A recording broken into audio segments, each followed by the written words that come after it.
तो चलिए यहाँ से सीधा आपको ले चलते हैं जयपुर के MNIT की ओर, जहां पर 19वां दीक्षांत समारोह आज है और मुख्यमंत्री भजनलाल शर्मा संबोधित कर रहे हैं।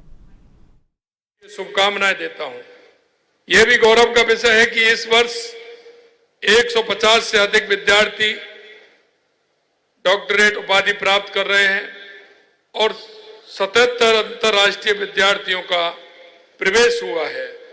विशेष रूप से 30 से अधिक दिव्यांग विद्यार्थी भी आज स्नातक हो रहे हैं।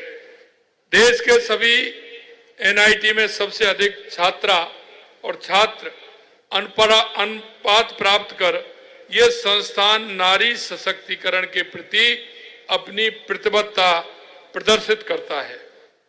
मुझे यह जानकर खुशी है कि इस संस्थान ने नई शिक्षा नीति को अपने पाठ्यक्रम में लागू कर दिया है, जिससे विद्यार्थियों को नीति के अनुरूप प्रशिक्षण मिल रहा है। प्रिय विद्यार्थियों, आज का दिन आपकी मेहनत, अनुशासन और दृढ़ता का सम्मान करने का दिन है। 2025 के इस स्नातक बैच के लिए एक बार आप सभी जोरदार ताली बजाकर उन सभी का स्वागत और अभिनंदन करें। आप देश की सबसे उज्जवल प्रतिभाओं में से हैं और भाग्यशाली भी। भाग्यशाली क्यों हैं? क्योंकि आप ऐसे युग में आगे बढ़ रहे हैं जब भारत का सूर्योदय हो रहा है। यशस्वी प्रधानमंत्री नरेंद्र मोदी जी के नेतृत्व में हमारा देश आज विश्व की चौथी सबसे बड़ी अर्थव्यवस्था बन चुका है और अब तीसरी सबसे बड़ी अर्थव्यवस्था बनने की तरफ अग्रसर हो रहा है।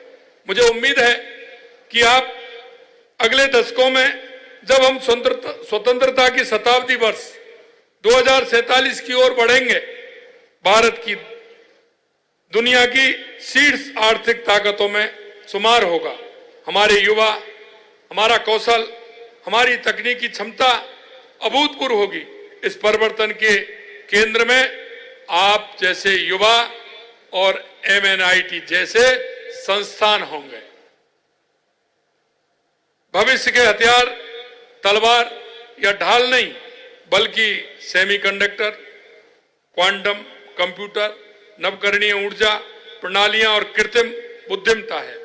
याद रखें, तकनीकी ही वह कुंजी है जो समृद्धि और सुरक्षा और सम्मान के द्वार खोलती है। यदि आप में से हर एक व्यक्ति समर्पित भावना से राष्ट्र निर्माण में योगदान दे तो भारत शीर्ष की नई ऊंचाइयों को छू लेगा। हमारा स्टार्टअप पॉलिसी ने राज्य के युवाओं को नवाचार और उद्यमिता के नए अवसर प्रदान किए हैं। हमने ABGC XR पॉलिसी लागू की है। स्कूली छात्रों में उद्यमिता नवाचार को बढ़ावा देने के लिए 8 स्टार कार्यक्रम का विस्तार किया है। इसके तहत 66 स्टार्ट लॉन्च पैड नेस्ट स्थापित किए गए हैं।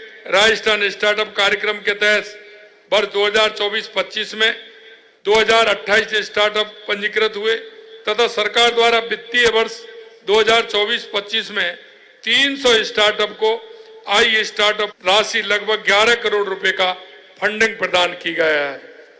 Learn and earn at progress program leap कार्यक्रम के तहत स्टार्टअप को पुनर्जीवित करने के प्रयास किए जा रहे हैं।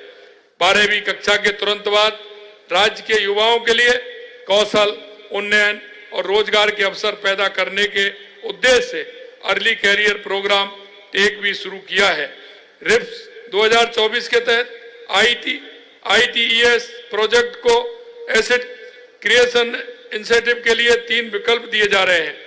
7 वर्षों में 75% SGST की प्रतिपूर्ति, 20% कैपिटल सब्सिडी या 1.4% टर्नओवर लिफ्ट इंसेंटिव, इनमें से किसी एक के लाभ का अवसर दिया जा सकता है। हमारी सरकार प्रदेश के युवाओं को अवसर उपलब्ध कराने की दिशा में ऐतिहासिक कार्य कर रही है। राजस्थान के युवाओं को आज सरकारी नौकरियों के भी भरपूर अवसर मिल रहे हैं। लगभग 91,51,000 नियुक्तियां दी जा चुकी हैं। साथ ही लगभग 1,54,000 पदों पर नियुक्तियां की प्रक्रिया